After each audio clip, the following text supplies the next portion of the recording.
O Destino de Saudade hoje saiu do estúdio do 00 e é com muito gosto que faz uma visita relâmpago a Leiria, com alguns problemas técnicos pelo meio no meu automóvel elétrico, mas está tudo resolvido. Rui Miguel Tavares, tu não falhas, tu vieste do sul, eu vim do norte, encontramos aqui a meio em Leiria. E estamos muito bem acompanhados hoje. Queres apresentar os nossos convidados? Cada um apresenta quem convidou. Muito bem, vamos a isso. Eu convidei Bill, capitão de equipa da União nesta final da final da Taça 2003 com o Porto, e a camisola que visto é a do Bildo. Número 2, mítico, capitão, mas o Bildo foi a última confirmação.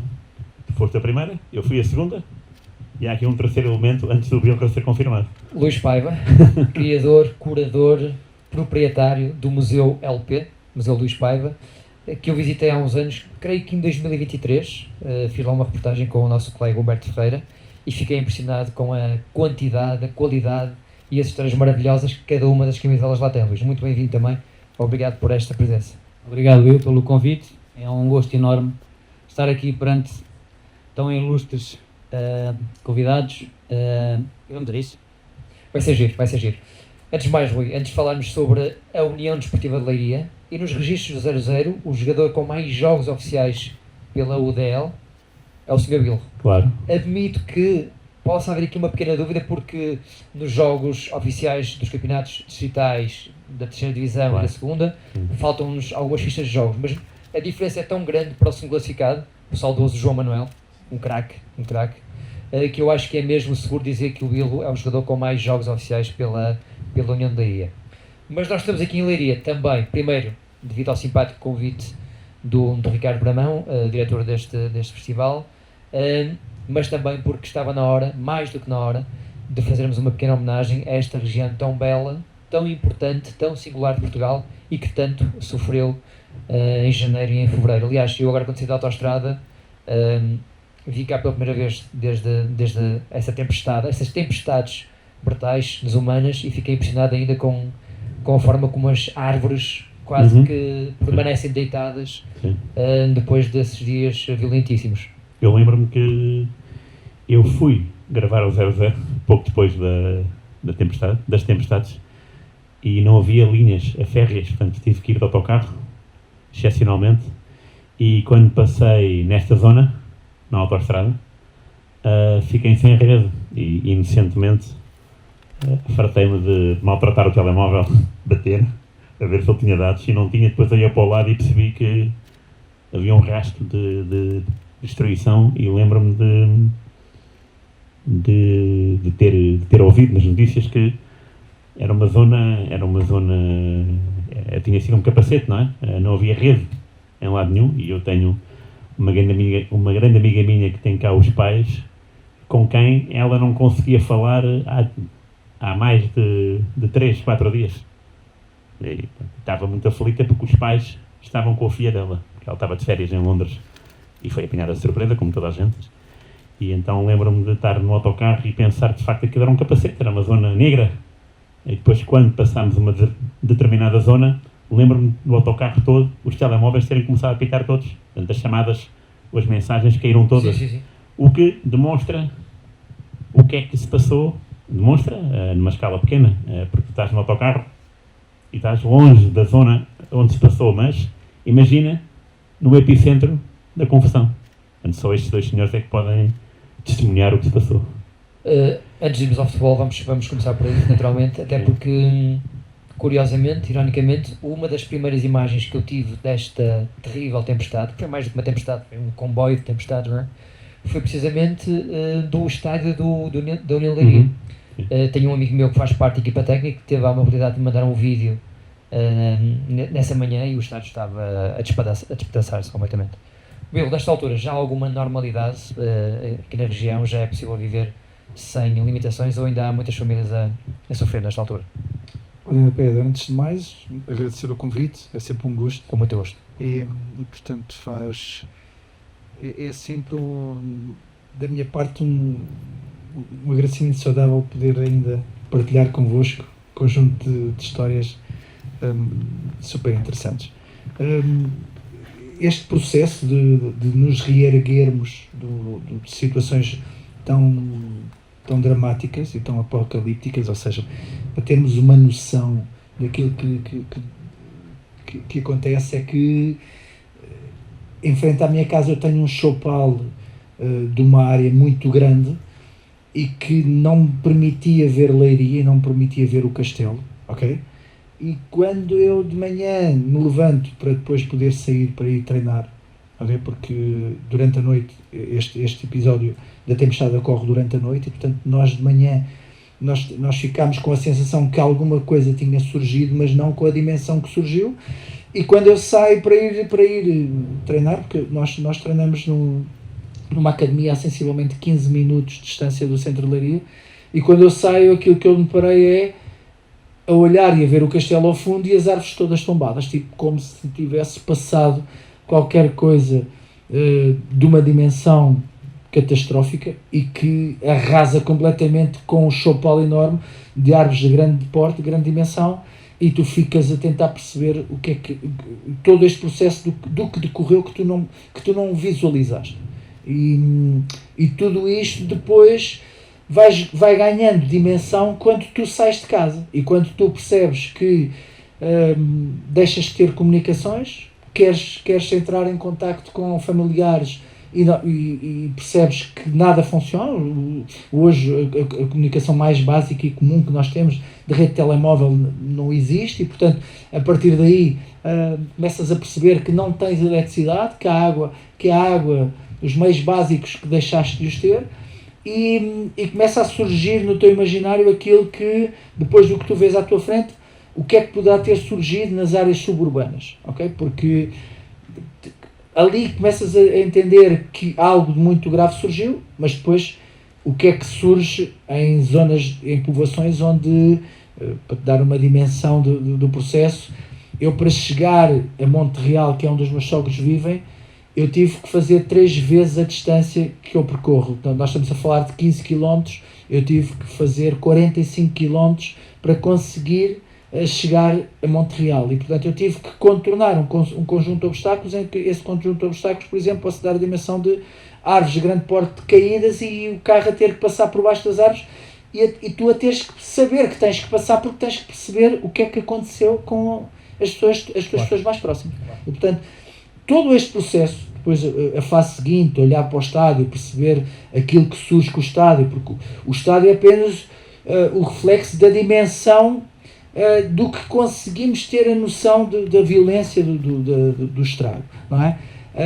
Mas eu acho que a cidade conseguiu dar uma boa resposta. Eu acho que todos os cidadãos de Leiria e a própria cidade teve a capacidade e aquela frase emblemática que a própria administração de Leiria depois, juntamente com os municípios, penso que os municípios, traduz na camisola de reerguer Leiria novamente, revela que nós percebemos que para tu começares novamente a fazer aquilo que é o básico da nossa vida, que é as nossas profissões, o conseguiste deslocar de um local para o teu local de trabalho, da tua casa para o teu local de trabalho, o conseguires fazer as tuas rotinas cotidianas, tudo isso levou algum tempo. Eu posso dizer que a questão inimaginável que temos de estares sensivelmente como eu estive e outras pessoas tiveram mais tempo, sem água e sem eletricidade, não é? Começas a perceber as necessidades, as questões mais básicas da tua vida, o essencial da tua vida, que é depois perceberes a tua alimentação, os teus recursos naturais, como todo o processo vai decorrer, e é aí que tu começas a entender o valor que a vida tem quando o telemóvel é apenas um meio de comunicação. Okay? Mas respondendo objetivamente à tua pergunta, que é, eu acho que todos nós em Leiria, nos apercebemos que a gravidade do caos com que presenciamos e vivemos, conseguimos aos poucos ir reerguendo aquilo que é o altruísmo de pessoas que viveram momentos menos agradáveis e que estão novamente a tentar conseguir superar tudo isso. E o reflexo disso é vou-te dar um dos grandes exemplos. Eu treinei, na zona da academia onde eu treinei, eu tinha árvores tombadas dentro do campo que apenas nós deslocámos para fora do campo. E, portanto, tínhamos um conjunto dos restos de pinheiros e de ramos e tudo isso que fomos aos poucos deixando que isso fizesse parte do nosso universo em termos de treino, porque era impossível por demais. Nós reuníamos um conjunto de jogadores e chegávamos lá de manhã e começávamos a limpar, e mais de metade do processo de treino estava ali depositado só na limpeza do espaço, e aquilo era interminável. Mas sim, estamos numa fase ainda de nos reerguer. Sim, mas o Rui descreve isso na própria viagem que ele faz, e hoje nós ainda caminhamos e vemos árvores de grande porte tombadas e com as raízes imensas, e percebemos, poças, como é que isto surgiu e de que forma é que surgiu, e com a sorte divina também de ter acontecido num período em que nós não tínhamos muita gente na rua. Sim. Luís, a questão é mesmo para ti. A família está bem? Tem sido possível recuperar alguma normalidade, apesar da violência deste fenómeno? Sim, o que é que eu te posso dizer? Ocorre-me utilizar 2 adjetivos para descrever um bocadinho do que foi esta tempestade que assolou a nossa cidade: aflição e devastação. A devastação, como o biólogo já disse e fez uma referência muito exaustiva àquilo que de facto foi o day after, quando saímos à rua e começamos de facto a perceber que o que tínhamos ouvido durante a noite não era só aquilo, porque tudo ficou paralisado. Eu tive, por exemplo, 17 dias sem eletricidade em casa. 17 dias. 17 dias em que eu estive privado de fazer a minha vida dentro da minha casa. Portanto, ter que recorrer a amigos, pessoas conhecidas, alguns familiares. E isso é uma sensação e uma experiência difícil de conseguir partilhar para quem não viveu isto diretamente. Sei que as pessoas têm uma imagem, as imagens são passadas na comunicação social, transmitem de facto a grandeza daquilo que foi este fenómeno, mas sentir isto no dia a dia, o ter que andar com carros, fazer desvios, o ter que tirar árvores das estradas para conseguir desobstruir, ir à procura de familiares, de amigos, não haver forma de contactar ninguém, a aflição, tudo isto no imediato, assim que sais à rua, é algo que é difícil de explicar como é que conseguimos gerir. Há coisas boas que eu tirei desta experiência catastrófica, negativa, de todos os tipos, uma ilação muito positiva. O Bill estava a dizer que enquanto comunidade, sobretudo aqui em Leiria, nós temos uma capacidade forte, e o reerguer acho que é de facto um adjetivo, uma palavra que se adapta perfeitamente àquilo que aconteceu aqui. Mas a própria envolvência da comunidade, os vizinhos nas zonas afetadas, eu falo por exemplo no meu condomínio, em que eu conheço e moro há 20 anos, 2 ou 3, eu falo com 2 ou 3, somos 20, eu nem conhecia a maior parte dos meus vizinhos.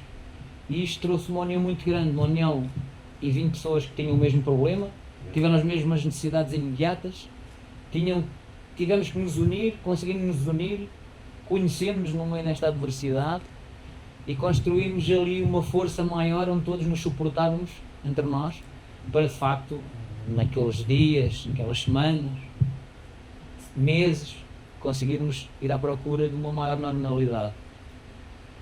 Se nós já estamos num patamar de uma normalidade de facto que nos dá algum descanso, eu diria que estamos manifestamente melhor. Já conseguimos fazer a nossa vida normalmente, já nos conseguimos mover, temos todos os serviços a funcionar. Agora, a nível industrial, há muitas empresas que ainda estão no chão, os apoios às empresas não estão a chegar, as empresas estão a ter que avançar com aquelas que têm essa capacidade, com o seu próprio dinheiro, para fazer a reestruturação das obras necessárias, e isso está a provocar constrangimentos tremendos na economia. Aliás, ainda sei hoje as estatísticas daquilo que foi o primeiro trimestre, e um dos grandes reflexos da estagnação da economia face ao último trimestre do ano passado está muito assente também nesta área, né? Naquilo que tem sido o decréscimo da produção económica numa área que é manifestamente de muito empreendedorismo, de muitas empresas relevantes. Mas sim, eu acho que saímos disto mais fortes. É uma experiência, como eu costumo dizer, gostava de não repetir, que gostava que ninguém voltasse a repetir dentro daquilo que é este nosso país, que estávamos habituados apenas a ver na televisão, dos países, Estados Unidos, Caraíbas e afins, aqueles fenómenos que ciclicamente acontecem. Mas sim, estamos aqui prontos para uma nova etapa e para levar aqui à normalidade num curto espaço de tempo. Voltando um bocadinho atrás, então, aproveitamos esta visita aqui a Leiria para pormos a conversa em dia com os nossos amigos, com o Luís, com o Bilro. Aproveitamos para fazer uma homenagem a esta região tão bela, a esta gente que tanto passou, e utilizamos para isso também a nossa memória sobre a União Desportiva de Leiria. Pegando nisso, se calhar desafiava-te a falar um bocadinho sobre a tua camisola, essa bela camisola histórica, e a partir daí vamos em frente falar um bocadinho sobre este clube também tão importante no contexto do futebol nacional. Bela camisola que estava, obviamente, no Museu do Luís. O que é que o Luís não tem lá no museu, não é? Exatamente. Eu fui lá a primeira vez hoje, portanto foste em 2023, não é? Disseste, com o Humberto. Imagina a vossa curiosidade. Aliás, eu não imagino a curiosidade de ninguém que tenha lá entrado, porque cada um tem um olhar vivo sobre uma determinada coisa. A primeira coisa que eu vi foi do Totti, não é? E fiquei logo agarrado, porque é um jogador que me entusiasma. E depois vi muitas, sobretudo do futebol internacional, que fiquei fascinado, né? Vi do Thierry Henry, vi uma das Juventus que me parecia do Dimas, era do Dimas.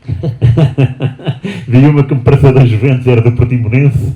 A primeira do Portimonense na primeira divisão. É uma casa cheia de relíquias, não há dúvida. Infinitas relíquias.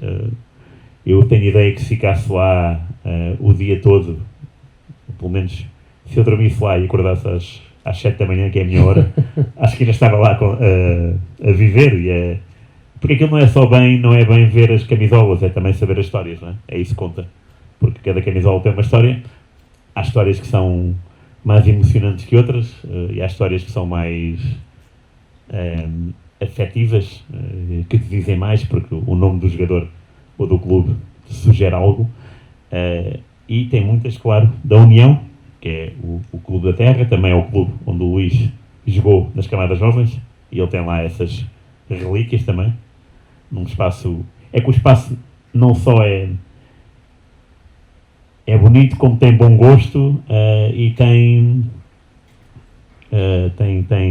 particularidades que merecem ser contadas, porque tem uma parte para o futebol feminino, e é engraçado essa parte, mas eu não vou contar tudo, né? Para deixar algum charme, para deixar alguma coisa para os próximos visitantes. Mas tem muitas coisas que são bastante interessantes, muito mesmo.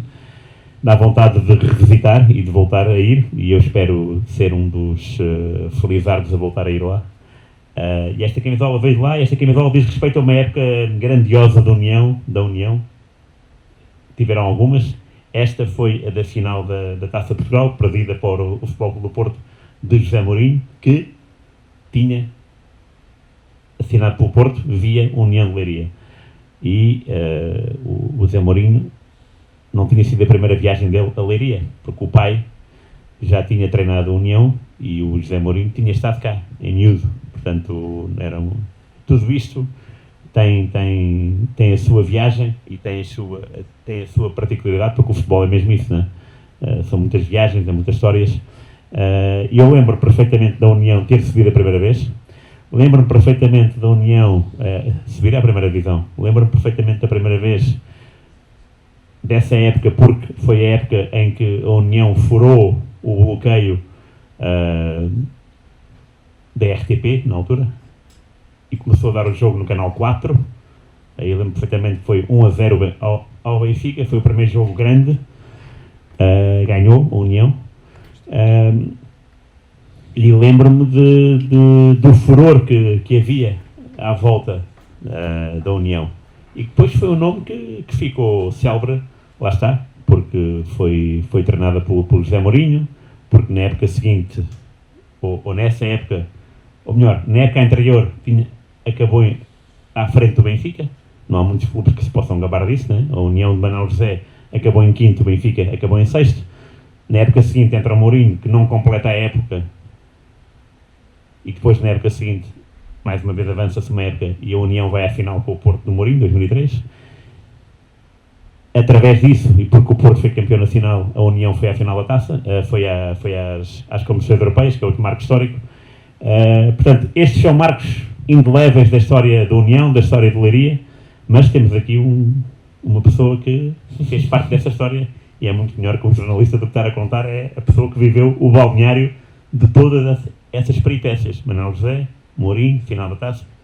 Isto hoje com o Bill e com o Luís era para 3 horas o programa, o episódio, mas já vamos então falar com o Bill sobre estas coisas, mas muito rapidamente. Na Leiria faz este ano 60 anos, no dia 6 de junho, portanto, daqui a uns dias, para a semana, daqui a uma semana, o União de Leiria faz 60 anos, e eu fiquei muito surpreendido, porquê, Rui? Porque a União de Leiria tinha apenas 13 anos de vida, de existência, quando subiu pela primeira vez à primeira divisão. Engraçado. Na época 79-80. Okay. Quantos clubes em Portugal, excluindo os óbvios, se podem gabar de, com 13 anos de existência, estarem a disputar a primeira divisão? É verdade que houve ali 2 passagens episódicas nos anos 80, portanto 79-80, depois mais uns anos à frente, acabaram sempre em descida, porque era um clube que se estava ainda a organizar. Mas depois, entre 94 e 2012, portanto em 18 edições do campeonato, a União de Leiria está presente em 16, com 2 idas às provas europeias. Experimente tudo isto, por onde é que começamos com o Bill? Não, o percurso torna-se notável, porque eu acho que, em termos da gestão interna, acho que o Leiria começa-se a posicionar no sentido de começar a ser um clube muito vendedor de jogadores, ou seja, houve aqui uma área muito interessante ao nível daquilo que hoje chamamos de departamento de scouting, que na altura havia uma boa avaliação dos atletas que se conseguia ir buscar e que se conseguia por vezes até trazer para a Leiria, e que depois acabavam pelas relações que existiam em termos de presidentes. O Leiria conseguiu sempre ter grandes negócios. O Leiria tornou-se um clube muito vendedor, na altura para o Boa Vista, que vendeu vários atletas para o Boa Vista, que vendeu atletas para o Futebol do Porto, vendeu atletas para o Benfica, vendeu atletas para o Sporting. Portanto, há um conjunto de atletas que passam pela União de Leiria e que conseguem dimensionar a sua carreira e conseguem depois ser transferíveis sempre para clubes com esta dimensão. E para além disso, há uma particularidade, que é o Leiria soube sempre, em termos de gestão, principalmente gestão financeira, se colocar dentro de parceiros que lhes davam esse suporte financeiro, de alocar ao clube equipas com bom prestígio, e depois e para além disso a capacidade que tinha de ter treinadores que também lhes dava essa dimensão. Nós não podemos esquecer que Manuel José passa pela União de Leiria, Vítor Oliveira passa pela União de Leiria, o José Mourinho passa pela União de Leiria, portanto o próprio professor Luís Campos, que na altura ainda estava a fazer o percurso de início de treinador, ele está presente na história da União de Leiria, portanto Vítor Manuel Cajuda, treinadores que têm dimensão, que têm nome dentro do futebol português. E, portanto, o Leiria acaba por, num curto período de tempo de existência, conseguir agregar um conjunto de pessoas que realmente se diferenciaram e que mostram valor dentro do futebol. E acho que todo esse percurso acaba por criar essa estabilidade também, porque as equipas tinham qualidade, porque os treinadores começavam a mostrar, e não é por acaso que o José Mourinho vem para a Leiria e depois é transferido para o Futebol do Porto. Quer dizer, tem essa noção de que consegue ter esse valor para despertar essa cobiça e esse interesse. Portanto, Aí eu acho que o Leiria teve sempre essa apetência de ter a capacidade de reunir equipas e conjunto de elementos que criaram mais valia e dimensionaram o clube. Pois foi coisas muito interessantes e eu queria pegar aqui numa coisa muito interessante. Acho que às vezes as conversas podem se tornar fastidiosas e pouco interessantes. E eu olhava para as vossas camisolas e um dos pontos interessantes das vossas camisolas, principalmente esta.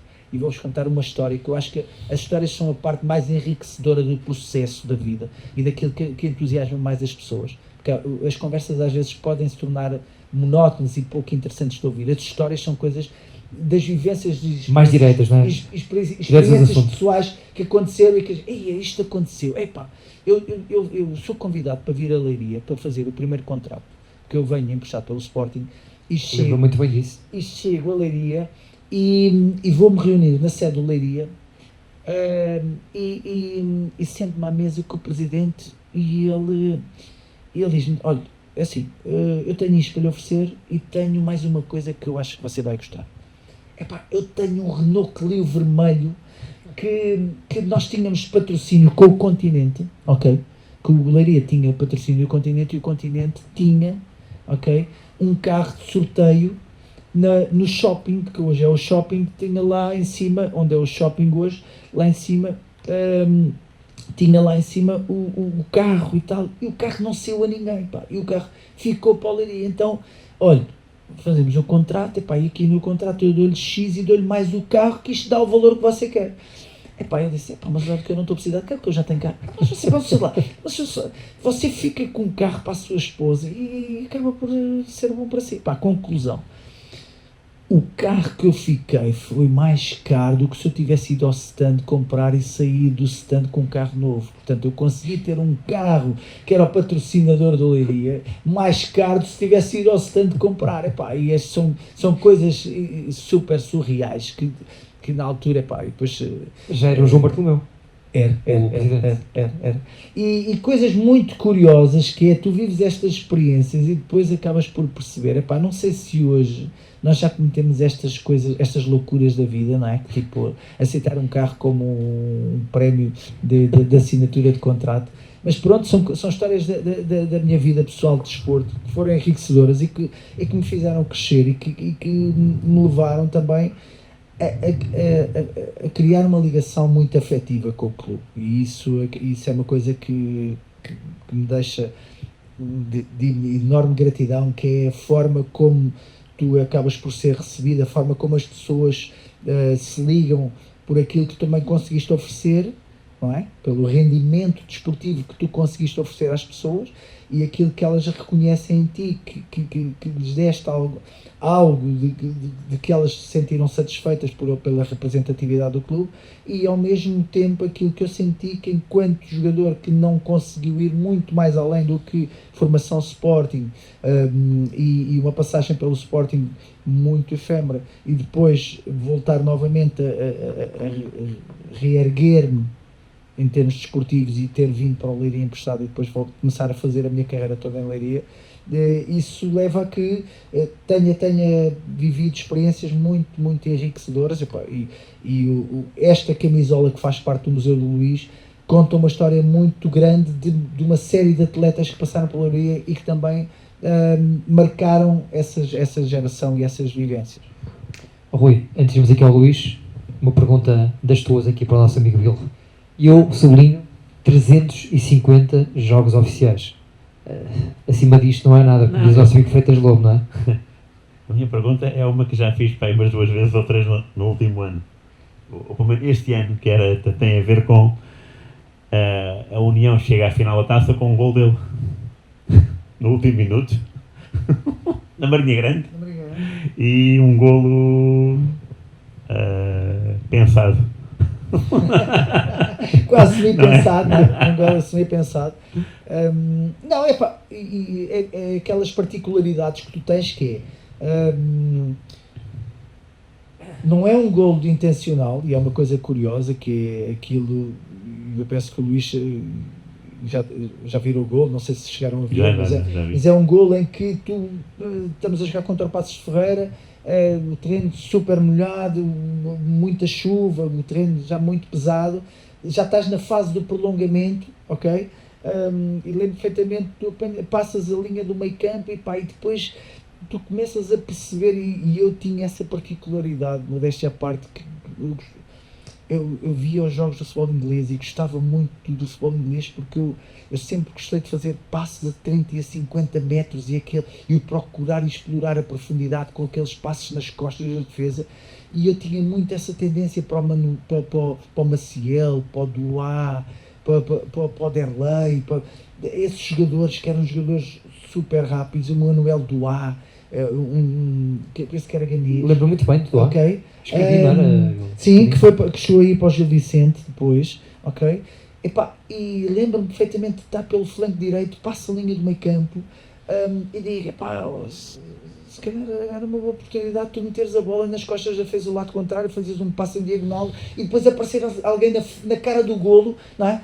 E acho que era o Pedro, guarda-redes do Passos Ferreira, Recordo muito bem também. que está adiantado, e eu tenho a felicidade de estar vento, porque o campo na Marinha Grande é amplo, tem pista de tartan à volta e aquilo só tem uma bancada de um lado e portanto aquilo, o vento circula ali a grande velocidade, e pronto, há uma conjugação de fatores ali em que a bola descreve uma trajetória no sentido da baliza, o Pedro não está à espera porque está um pouco adiantado, a bola descreve um arco que entra.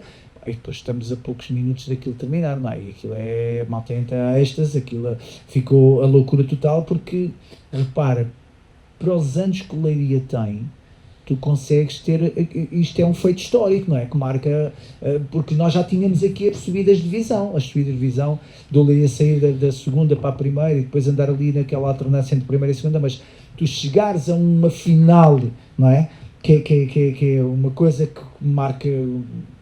Até mesmo se fores ver em termos de registros das maiores enchentes que tu tens em termos de apoiantes do Leiria é no Estádio Nacional. Tu colocas metade do Estádio Nacional com as pessoas todas do Distrito de Leiria. Uma coisa que tu chegas lá e olhas para aquilo e tu ficas abismado, porque tu tens metade do Estádio Nacional só a branco e vermelho com pessoas a apoiar o Leiria.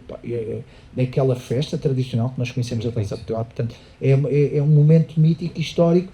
E o gol é aquilo que eu lembro-me de ter, depois nós fomos convidados e fomos à Câmara Municipal e tu tens que discursar e é aquela fase em que tu tens que assumir perentoriamente, não foi intencional, né? Dizer às pessoas que não foi, não. Tu ficava, ganda gol, mas é a felicidade da vida, é aquela parte que tu tens que agradecer ao universo por uma coisa que te acontece boa. Mais do que justo. E esta é aquela parte que tu agradeces. Luís, vamos saltitando entre o Bilbo e o Luís. Sei que são tantas camisolas, são tantas histórias ligadas a essas camisolas. Para começarmos esta visita virtual ao teu museu, qual é que é a tua camisola favorita? Consegues escolher uma? Podes escolher duas, vá. Essa é uma pergunta difícil, naturalmente, para quem vive este projeto da maneira como eu vivo, ou seja, essencialmente com uma componente muito forte de paixão sobre aquilo que é o futebol, o jogo em si, é difícil selecionar num universo tão grande duas camisolas, mas claramente eu vou ter que dizer que é aquela que tens vestida, porque de facto me puxa aqui alguns vértices muito relevantes da minha juventude e agora desta paixão que é o museu. Esta camisola faz-me recuar no tempo quando eu, com o meu pai, no antigo Magalhães Pessoa, ia ver esta fabulosa equipa comandada aí pelo grande capitão, que, diga-se, também tem o recorde de 11 épocas consecutivas na União de Leiria, aí bateu também toda a concorrência com muita facilidade, e como o Bill dizia há pouco, o Continente foi um patrocinador de Leiria durante algumas épocas, num movimento também muito importante para a cidade, que trouxe aqui essa novidade na altura para a região, para as pessoas, para a economia, e essa camisola sempre ficou no meu olho quando ia ao jogo. E, portanto, a partir do momento em que o museu é um bocadinho do que é hoje, que vocês conhecem, eu meti na minha cabeça que eu tinha que encontrar uma camisola destas para estar no museu. É verdade que os clubes naquela data não tinham esta facilidade que têm hoje em dia de ter camisolas e os jogadores poderem disponibilizar camisolas e oferecer camisolas, não é? Isso era praticamente algo que na altura não existia. Os jogadores tinham as camisolas para usar durante a época. A verdade é que ao fim de uma busca de 3 anos eu consegui esse exemplar.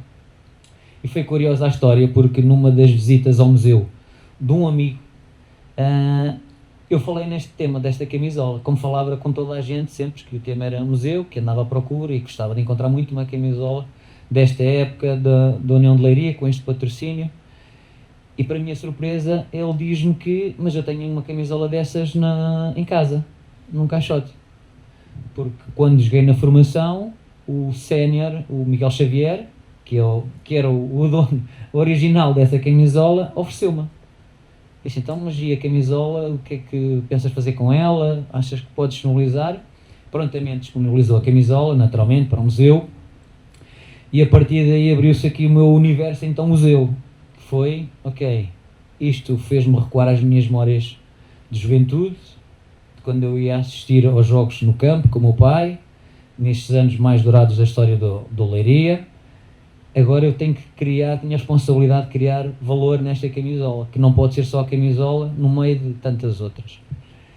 E pensei como é que podia fazer isto e diferenciar esta camisola de todas as outras. E como é visível, a camisola está aí um bocado preta, quando ela originalmente é branca e vermelha, quanto com o azul do continente, não há nada a fazer. E fui ver qual era o plantel desta época, 95-96. E a partir daí tem sido um trajeto super interessante, super motivador. O objetivo é único, é que essa camisola chegue a cada um desses jogadores que é convidado a deixar uma mensagem na camisola, que a assina. Já não vai ser possível concluir o plantel todo, infelizmente, 2 desses jogadores já não estão. De qualquer maneira, e até também para fazer um bocadinho de referência a essas pessoas que fizeram parte dessa história que já não estão connosco, o objetivo é levar isto até ao fim. Nós temos praticamente, e eu tenho praticamente os jogadores, todos eles que faltam assinar, identificados. É uma questão de oportunidade. Os próprios treinadores, Vítor Manuel e Vítor Pontes, também já assinaram a camisola.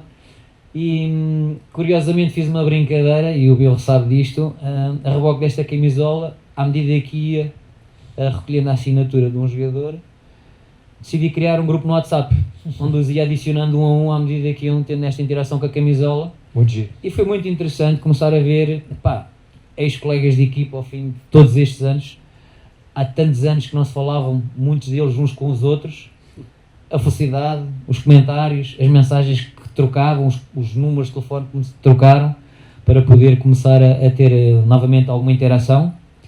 E para finalizar, dizer-te outra coisa interessante, que a mim me motiva muito, que é no pós-carreira. Esta camisola deu-me essa experiência também, porque naturalmente não há jogadores a jogar ainda, não estão no ativo passados estes anos todos, e é muito interessante perceber que todos os jogadores que eu tenho apanhado, todos eles tiveram um rumo profissional, todos eles estão felizmente bem na vida, com um percurso que também no pós-futebol fizeram. E isso deixa-me particularmente satisfeito, porque parece que vivemos numa atualidade onde não se pensa muito nessa etapa do pós-futebol, e eu particularmente fico feliz por ser já o clube da minha terra, o meu clube de formação. Para além de toda esta empatia, todo este aproximar àqueles que eram os meus ídolos quando ia para o estádio ver, e que agora os conheço pessoalmente, e as amizades que fazemos a reboque de uma camisola, perceber que estão bem, que estão empregados, muitos deles com empregos até de referência, e isso é muito relevante, e isso é muito motivador. E portanto esta camisola sem dúvida é muito especial, e portanto fico-me por esta. Não me peças uma segunda. Bela resposta, Luís, bela resposta. Já agora, os 2 jogadores que já nos estão a treinar são o João Manuel e o Ferreira, guarda-redes. E eu adorava o João Manuel. Como jogador, nunca tive o prazer de o conhecer. O João, como jogador e como pessoa, acho que foi das figuras mais marcantes na minha vida, e que eu acompanhei, e que tive esse privilégio de poder estar com ele até partir.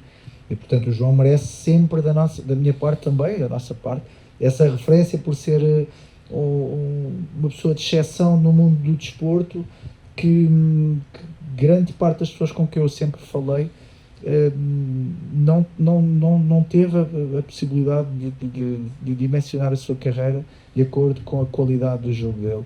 E, portanto, o João passa pelo Académico Viseu, Académica Santo Ês, Académico Viseu, e aqui depois Leiria, e depois Leiria Moreirense, mas tem em termos da nobreza do jogador, acho que é de uma excelência, e o João merece essa referência.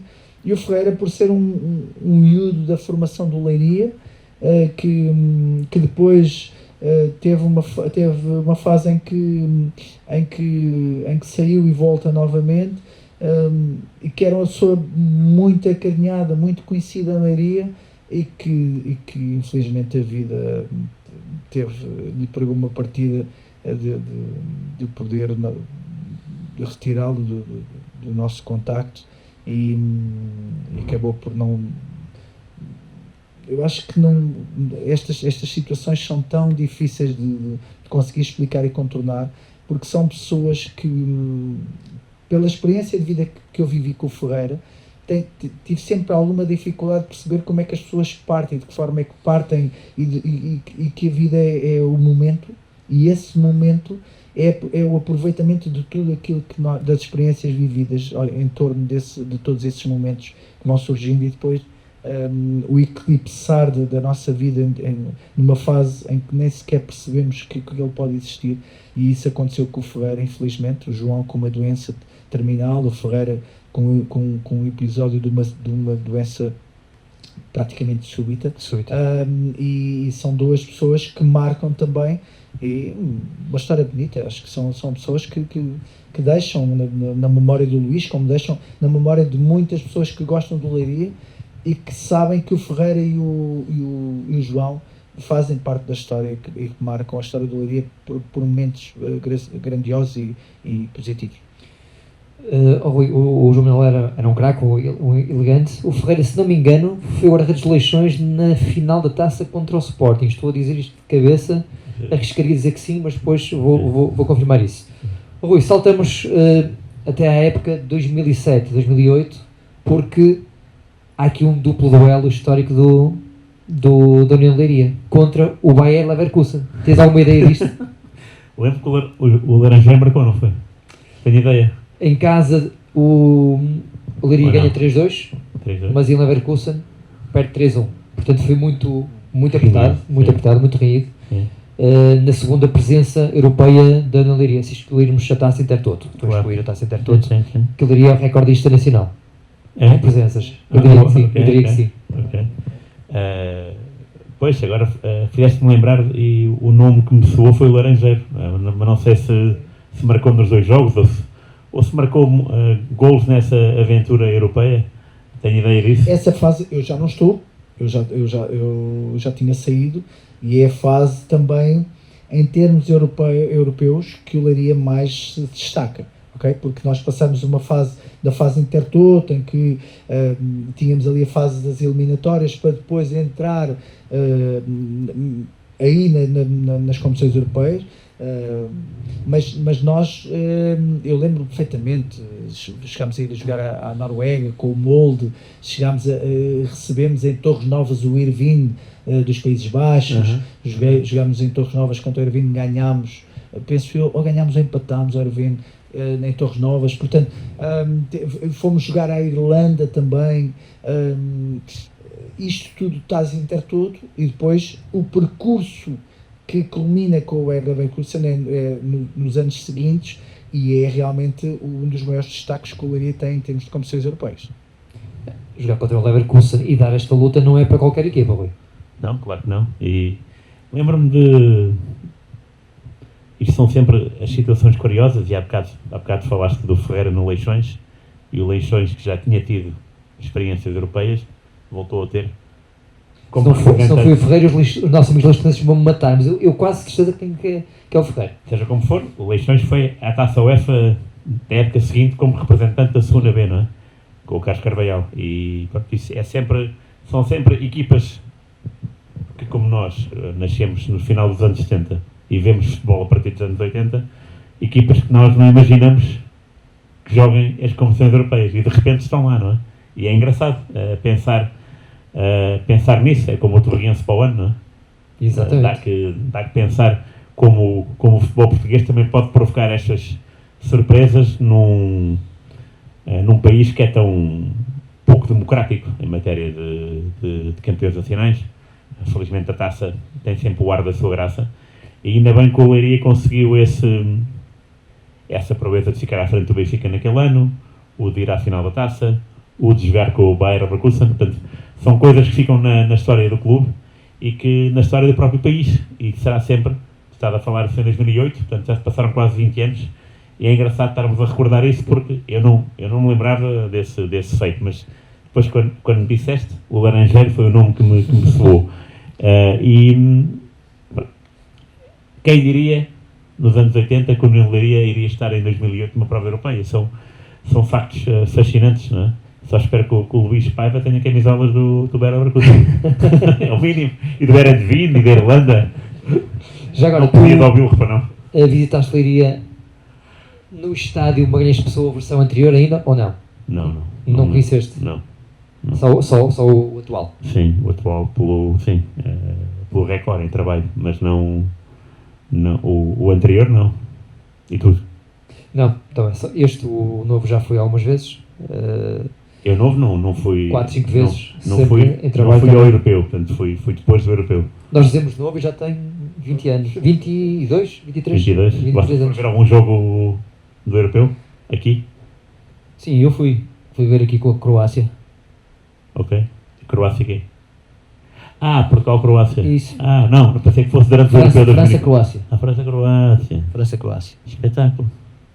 Quanto é que ficou? Boa pergunta. Não me recordo.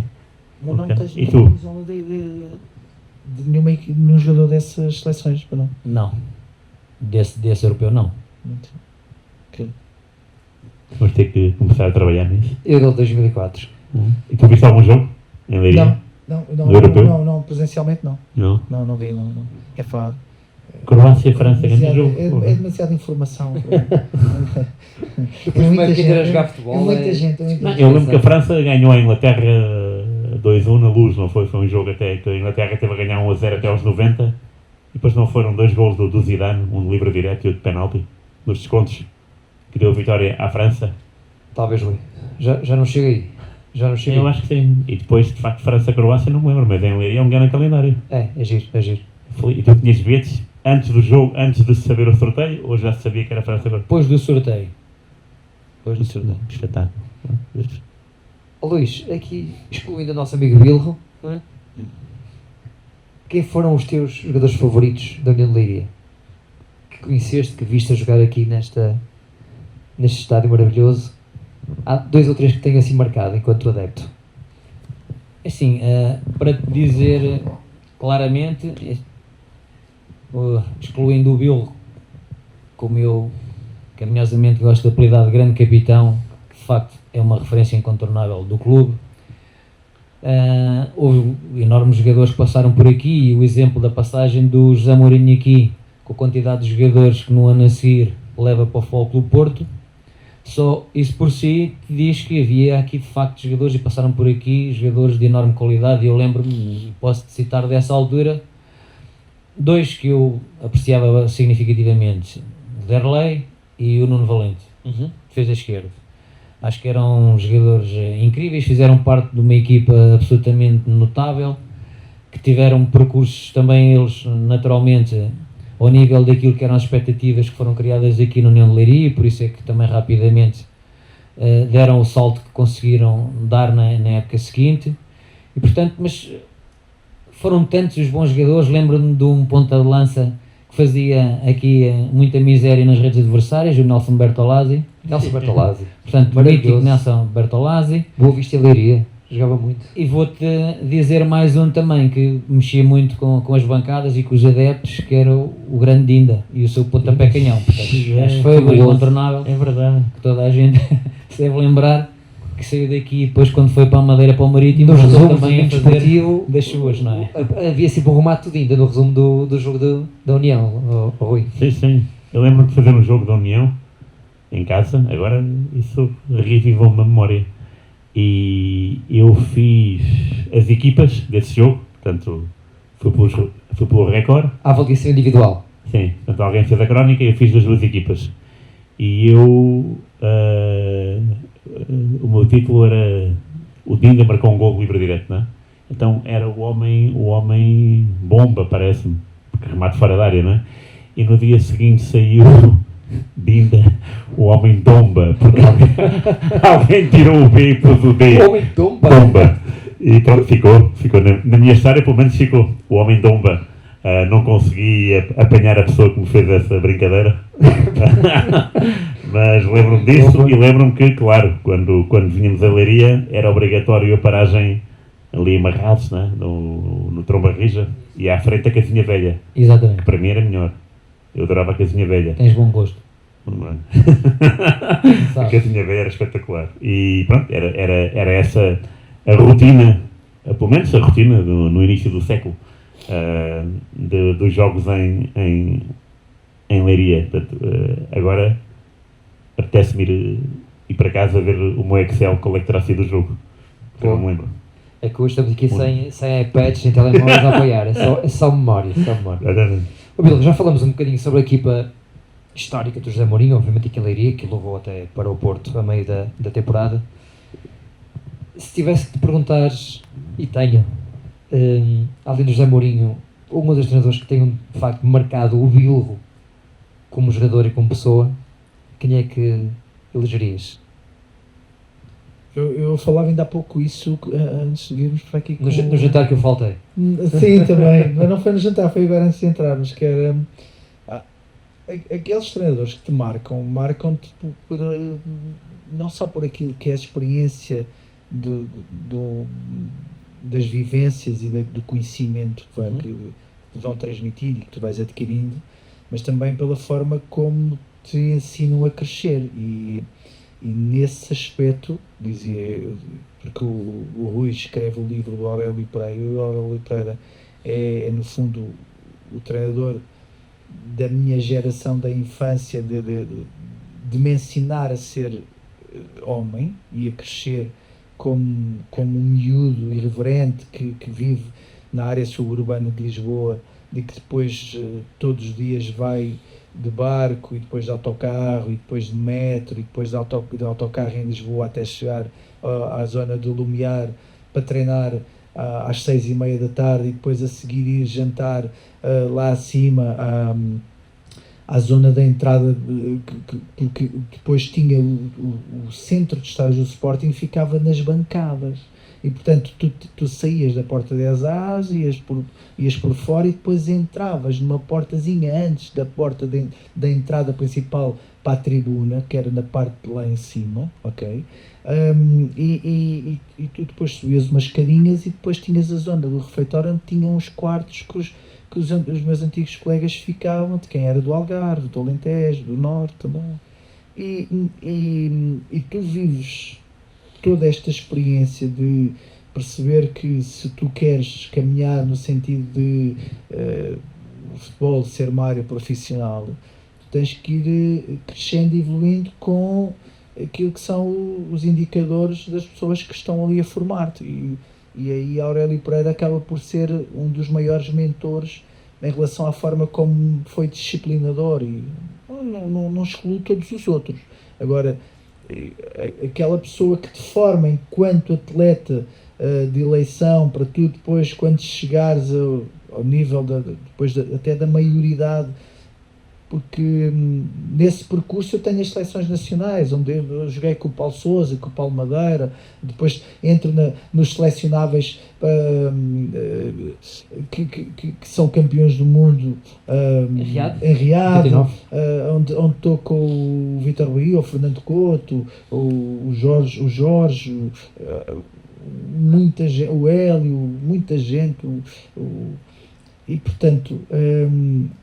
O Aurélio Pereira é sem dúvida a pessoa que tem essa marca que deixa essa marca na minha vida, na forma como ele me ensinou a perceber e a respeitar e a aceitar aquilo que são as decisões de alguém que te vai querer fazer crescer em termos de te educar dentro do mundo do desporto.